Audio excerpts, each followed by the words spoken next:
반갑습니다. 오늘은 이사야 58장 말씀을 함께 나눌게요. 6절 말씀을 제가 읽습니다. 내가 기뻐하는 금식은 흉악의 결박을 풀어주며 멍에의 줄을 끌어주며 압제당하는 자를 자유하게 하며 모든 멍에를 꺾는 것이 아니겠느냐. 또 줄인 자에게 내 양식을 나누어 주며 유리하는 빈민을 집에 들이며 헐벗은 자를 보며 입히며 또 내 골육을 피하여 스스로 숨지 아니하는 것이 아니겠느냐. 자기 부인의 깊은 신앙을 만든다라는 제목으로 말씀을 나누도록 합니다. 이사야 58장 참된 기독교 신앙이 형식이 아니라 마음에서부터 드러나는 행위에 있다라는 사실을 이사야를 통해서 우리에게 잘 증언해주고 있죠.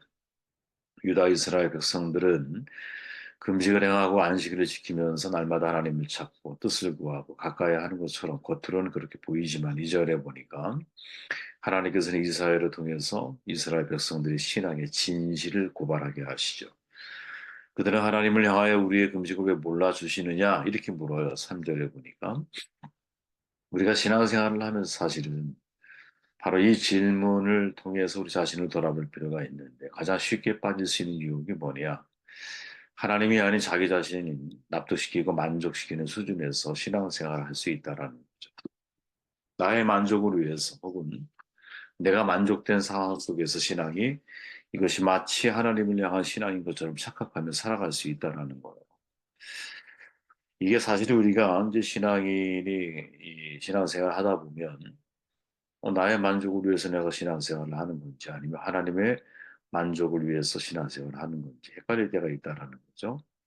많은 경우 신앙인들이 자기 만족을 위해서 주일 예배드리고 기도하고 예배하고 찬양하고 하는 경우들이 얼마나 많아요.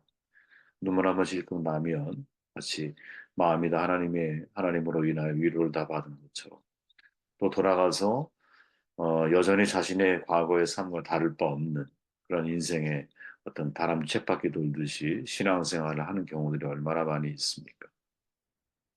근데 이사야는 우리에게 말하고 있는 거죠. 내가 기뻐하는 음식이 뭔지 아냐? 흉악의 결박을 풀어주는 거다. 멍에의 줄을 끌어주는 거다. 압대당하는 자를 자유하게 하는 거다. 모든 멍에를 꺾는 것이 아니겠느냐? 다시 말하면 너희들은 지금 너희들의 만족을 위해서 금식을 하고 있지만 내가 정말 원하고 있는 향된 금식이 무엇인지를 이해하지 못하고 너희들은 살아가고 있다라는 것이죠. 자기 만족의 태도를 가지고는 우리가 하나님 앞에 솔직해지기 어렵죠. 정말 하나님이 우리에게 원하실 신앙이 뭘까 질문하고 그 신앙의 말씀을 통한 답을 찾았다면 그 신앙의 길을 걸어가야 할 것이 우리에게 주어져 있는 책임이지만 사실 우리가 그렇게 살지 못하는 경우들이 얼마나 많이 있는가 스스로 질문해 봐야 할 필요가 있다라는 거예요. 지금 우리가 예배하고 기도하는 것이 누구를 위함입니까? 나의 만족을 위함입니까? 아니면 하나님의 영광을 위함입니까? 지금 내가 도전하며 꿈꾸며 비전이라고 말하고 선포하고 가는 것들이 과연 나의 만족을 위한 것인지 아니면 하나님의 영광을 위한 것인지 우리는 질문하지 않을 수가 없다는 거죠. 왜?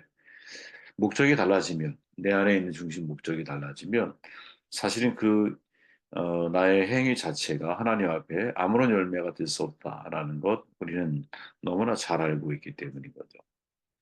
예수님이 말씀하시죠. 마가복음에 보니까 무리와 제자들을 불러 이시되 아무도 나를 따라오려거든 자기를 부인하고 자기 십자가를 지고 나를 쫓을 것이니라. 매 순간 우리의 일상 속에 자기 부인이 필요한 거죠. 우리에게 사랑할 수 없는 사람, 받아들이기 힘든 사람, 없는 사람이 어디 있을까요? 저는 목사인데도 불구하고 아직도 불편한 사람들이 있거든요, 만나면. 여러분은 없는지 모르겠지만 집안에 그런 사람이 있을 수 있고요. 내가 일하는 일터나 심지어 교회에서도 그런 지체들을 우리는 만날 수가 있거든요. 근데 주님은 뭐라고 말하냐? 내가 너희를 사랑한 것 같이 너희도 서로 사랑하라. 이렇게 말씀하시죠. 사랑의 완성이 하나님 사랑과 이웃 사랑의 거의 성숙한 완성된 모습이 서로 사랑하는 모습이잖아요. 원수를 사랑하고 너를 미워하는 사람을 선대하라. 이렇게 누가복음에서 말씀하시잖아요. 그냥 미워하지만 않고 지내려고 하는데 주님은 선대하고 사랑하라고 말씀을 하고 계시죠. 근데 하지만 우리의 마음속에는 사실 그럴 마음이 생기지 않아요. 그저 생기지 않아요. 바로 그때 사실은 자기 부인이 필요한 거죠. 나의 감정을 내려놓고 주님의 뜻이 옳습니다. 제가 틀렸습니다. 그런데 순종할 힘이 없으니 제게 은혜를 주셔 순종할 수 있게 해주십시오. 그리고 말씀하신 대로 순종하겠습니다. 사랑으로 선대하겠습니다. 기꺼이 어떤 대가나 이익을 바라지 않고 내가 선대하는 마음으로 사람들을 환대하고 원수를 할지라도 그에게 기회를 주려고 노력하는 사람이 되겠습니다. 참 어려운 일이거든요, 이게. 근데 중요한 것이 이게 진짜 내 자신이 부인되어지는 중요한 순간이라는 거예요. 여러분, 우리가 믿는 사람, 그리스도인이라 할지라도요, 우리 안에 사람을, 모든 사람들을 다 사랑할 수 있는 풍부한 자원이 넘쳐나면 얼마나 좋겠어요. 근데 그렇지 못하거든요. 오죽하면 마대 테레사 수녀가 말하잖아요. 내 안에 간디와 히틀러가 있다. 여러분, 우리 안에 간디처럼 자비를 강조하고, 정말 백성들을 사랑할 줄 아는 마음이 있고, 그죠? 널리 정말 인간을 이롭게 하려고 하는 그런 마음이 왜 없겠어요? 있어요. 근데 동시에 여러분 우리 안에 히틀러처럼 잔인한 마음이 없습니까? 있죠. 분명히 있어요. 이렇게 풍부한 자원으로 누군가를 사랑할 수 있는 사람, 그런 사람은 없다고 봐요. 그래서 자기 부인이 필요한 거. 결혼 생활도 마찬가지죠, 여러분. 처음 한 1, 2년은 여러분 즐겁고 행복할 수 있어요. 모든 게 다 아름답고 꽃처럼만 느껴지고 장미꽃밭을 걸어가는 것 같죠. 근데 1년, 2년 지나고 서로의 숨겨져 있는 모습을 알아가게 되면 가시밭길 아니에요, 그때부터? 그죠? 그때 자기 부인이 필요한 거죠. 죽게 하듯이 남편에게 복종하는 일, 주께서 교회를 위해 자기 몸을 주신 것처럼 아내를 사랑하는 한 일, 이게 저절로 되는 게 아니잖아요. 부부간에도 이기적인 욕구가 발동할 때가 있는데, 그리고 이기적으로 행동할 때가 얼마나 많이 있어요. 점점 살아가며 서로에 대한 배려와 존중을 해주는 방법들을 배우고 터득해 나아가는 거지. 근데 그게 그 모든 과정 속에 뭐가 필요하냐? 자기 부인이라고 하는 과정. 자기 부인이라고 하는 이 프로세스를 거쳐야만 하는 거죠. 예, 어, 이 쉽지가 않다라는 거예요, 그게. 그죠? 하나님 말씀에 나의 생각을 내려놓고 그냥 그 말씀에 내가 순종하며 마치 베드로처럼 내가 전에 고기를 잡아 다 실패했다 하지만 말씀에 의지하여 그물을 내리리이다. 이렇게 우리가 할 수 있겠느냐. 바울이 말하죠. 고린도후서 5장에 보니까 그가 모든 사람을 대신하여 죽으심은 살아있는 자들로 하여금 다시는 그들 자신을 위하여 살지 않고 오직 그들을 대신하여 죽었다가 다시 살아나신 이를 위하여 살게 하려 함이라. 바울의 말에 근거하면 그리스도인이 자기중심적으로 살아가는 것은 자신의 은혜를 부정하는 일이죠. 이게 무슨 말이냐? 내가 진짜 그리스도 안에서 죽었다가 다시 살아난 사람이란 이 분명한 믿음과 이 분명한 확신을 가지고 있다면 그 이후에는 누구를 위해 사느냐? 자기를 위해 사는 사람이 없다는 거예요. 나를 다시 살아나게 하신 바로 그 분을 위해서 인생을 살아간다는 거지. 그래서 칼빈이 기독교 강요에서 이렇게 말하는 거예요. 우리가 구별된 사람으로 하나님의 것이 되었다라는 사실. 이 전제가 뭐냐?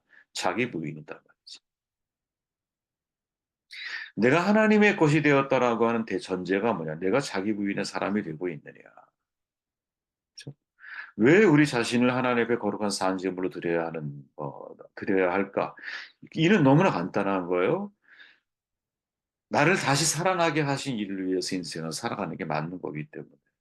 그리고 한 걸음 더 나아간다면 마태복음 6장 32절에서 보면 예수님이 말씀하셨듯이 하나님께서 우리의 모든 필요를 채워주심을 내가 진짜 알고 믿고 있기 때문에 내 필요를 내가 채우려고 애를 쓰고 살아가는 것이 아니라 하나님의 의와 그의 나라를 추구하는 삶이 내 안에 최우선의 삶의 목적이 되고 나면 그 외의 나머지 것들에 대해서 하나님이 나를 채우시고 입히시고 거주하게 하시고 먹이시고 나를 인도하시고 하실 거라는 사실을 믿고 살아가는 거죠.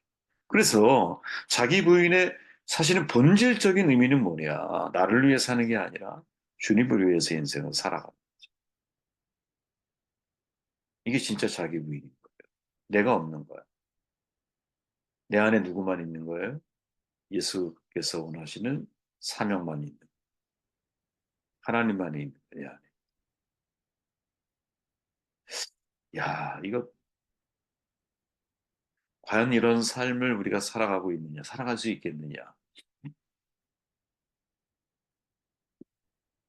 어, 예수님의 모습인 거죠. 예수님이 이 땅에 오셔서 인생을 살아가신 목적은 아버지의 뜻을 이루기 위해서. 그죠? 그래서 마지막 순간에도 아버지께서 원하신다. 사실은 내 잔을 내가 받기가 두려워. 근데 아버지의 뜻이라면 기꺼이 이 잔을 내가 받아 마시겠습니다. 그리고 십자가를 짊어지시고 마지막 어떻게 보면 십자가의 죽음 앞에 이제 나아가시는 거죠. 자기의 삶은 없는 거야, 그 속에. 오직 누구? 하나님.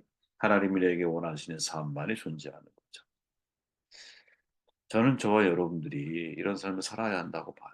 우리가 아주 습관적으로 지금 말씀을 드리지만, 아, 내가 하고 싶은 일을 하며 인생을 살아갈 것이냐, 아니면 내게 하라고 주신 일을 위해서 인생을 살아갈 것이냐.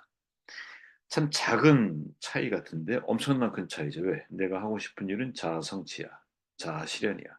현대인에게 이 자아 실현이 얼마나 자연스럽게 몸에 배어 있습니까? 모든 인문학에 관련된 내용을 자아를 실현하는 쪽에 초점이 맞춰져 있잖아요. 그죠? 근데 이런 사회에서 내가 하고 싶은 일이 아니라 내게 하라고 주신 일을 내가 하며 살아간다라고 하는 것은 되게 어리석어 보이죠. 왜? 어, 모든 사람의 꿈은 그죠? 근본적으로 이기적인 마음을 가지고 있기 때문에 내가 내 마음에 원하는 것을 이루고 살아가고 싶어 하잖아. 솔로몬의 고백처럼. 그죠? 그런데 그 삶의 결과를 우리는 미리 바라봐야 한다라는 거죠. 신앙에는 여러분 미래를 앞당겨서 오늘 내가 살아가는 거예요. 미래를 앞당겨서. 이게 바울의 종말론이에요. 미래를 현재 나에게 이루어진 것처럼, 나에게 지금 실현된 것처럼 바라보며 살아가는 거예요. 오늘 나에게 생명이 주어진 것은 오늘 하루 내가 하나님이 내게 하라고 주신 일을 잘 감당해서 마지막 순간에 다 이루었다라고 고백하며 삶에 어떻게 보면 이 땅에서의 삶을 내가 마무리할 수 있어야 된다는 거죠. 나를 위해서 인생을 살아왔던 모든 것들, 여러분 가장 화려했던 정말 월드컵이든 올림픽이든 금메달 딴 사람들, 우리의 추억 속에 남아있죠. 그래서 사라지는 건 아니야. 하지만 그 십자가, 그 금메달이 여러분, 마지막 순간에, 그죠? 내가 하나님 앞에 가게 될 때 무슨 의미가 있겠느냐, 이거죠. 무슨 의미가 있겠느냐. 그렇게 진짜 우리가 이제 잊지 말 것은 정말 깊은 신앙인이 된다라는 것이 뭘까? 자기 부인이 깊은 신앙을 만들어 간다라는 사실을 기억해야 하는 거죠. 그죠? 나를 완전히 부인하고 내 안에 예수 그리스도께서 예수님이 원하시는 삶을 내가 살아가는 예수님의 말씀처럼 아버지의 뜻을 이루기 위해서 이 땅에 오셨고 어디서 와서 어디로 가는지를 분명하게 알고 계시는 바로 그런 삶. 이 삶이 여러분 우리의 신앙을 깊이 있는 신앙으로 만드는 거죠. 세상에 많은 그리스도인들은 여러분 피상적인 신앙인이 머물러 살아가는 경우들이 많고 그죠? 우리의 신앙에 아무리 많은 신학적인 지식을 가지고 있고 많은 경건의 실천을 내가 행하고 예배적인 예식 행위들 그죠? 전통이 우리에게 알려주고 있는 신앙의 여러 가지 어떤 행위적인 것들 이것들을 벗어나서 진짜 우리가 하나님 앞에서 깊은 신앙으로 들어가기를 우리가 원한다면 내 자신이 자기 신앙, 자기 부인을 통해서 주님이 내게 원하시는 삶을 내가 살아가야 되는 거예요. 주님이 내게 원하시는 삶. 저는 정말 우리 같이 신앙의 동기들이 이거를 잊지 않았으면 좋겠어요. 오늘 이사야 58장에서 금식하고 왜 우리의 금식을 주목하지 않으십니까? 라고 말하고 있는 이스라엘 백성들을 향해서 야, 내가 기뻐하는 금식이 뭔지 알아? 바로 이런 거야. 이렇게 말씀하죠. 그러나 다시 올라가 볼까요, 여러분? 흉악의 결박을 풀어주며 멍에의 줄을 끌어주며 압제당하는 자를 자유하게 하며 모든 멍에를 꺾는 것이 아니겠느냐. 또 줄인 자에게 내 양식을 나눠주며 유리한 빈민을 지배드리며 헐벗은 자를 보면 입히며 내 권력을 피하여 스스로 숨지 아니하는 것이 아니겠느냐. 이게 하나님이 기뻐하시는 금식이다라고 이스라엘 유다 백성들을 향해서 선포하고 계세요. 역으로 말하면 그들은 자기의 만족을 위해서 혹은 자기의 안위를 위해서 자기의 회복을 위해서, 자기의 치유를 위해서 금식하고 있는 상황인지 몰라.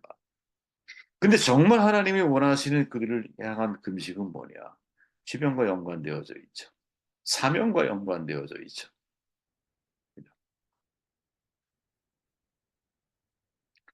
우리가 이런 사람이 되어야 되지 않을까. 네. 쉽지 않겠죠. 저도 뭐 그 얘기를 걸어가 보면, 지난 과거들을 돌아보면 항상 말씀드리지만 모래 위에 발자국 같아요. 똑바로 걸어온 것 같은데 돌아보면 비뚤어져 있는 발자국을 보게 돼요. 그래도 감사한 건 뭐냐?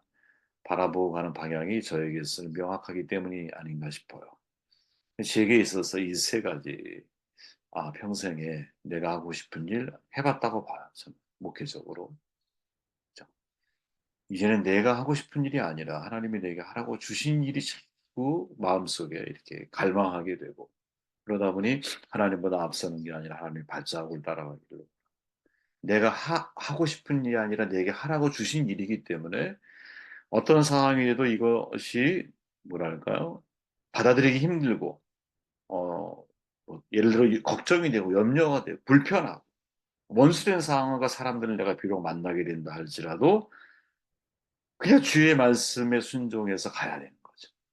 왜? 그 과정 자체가 사실은 나를 부인하고, 그죠? 나를 부인하고 하나님이 내게 원하시는 모습을 향해서 내가 달려가는 과정이라고 저는 생각을 하니까, 힘들어도 각자의 자리에서 자기의 부인을 통해서 깊은 신앙이 우리가 더 성숙해져 나가는 복이 있기를 바랍니다.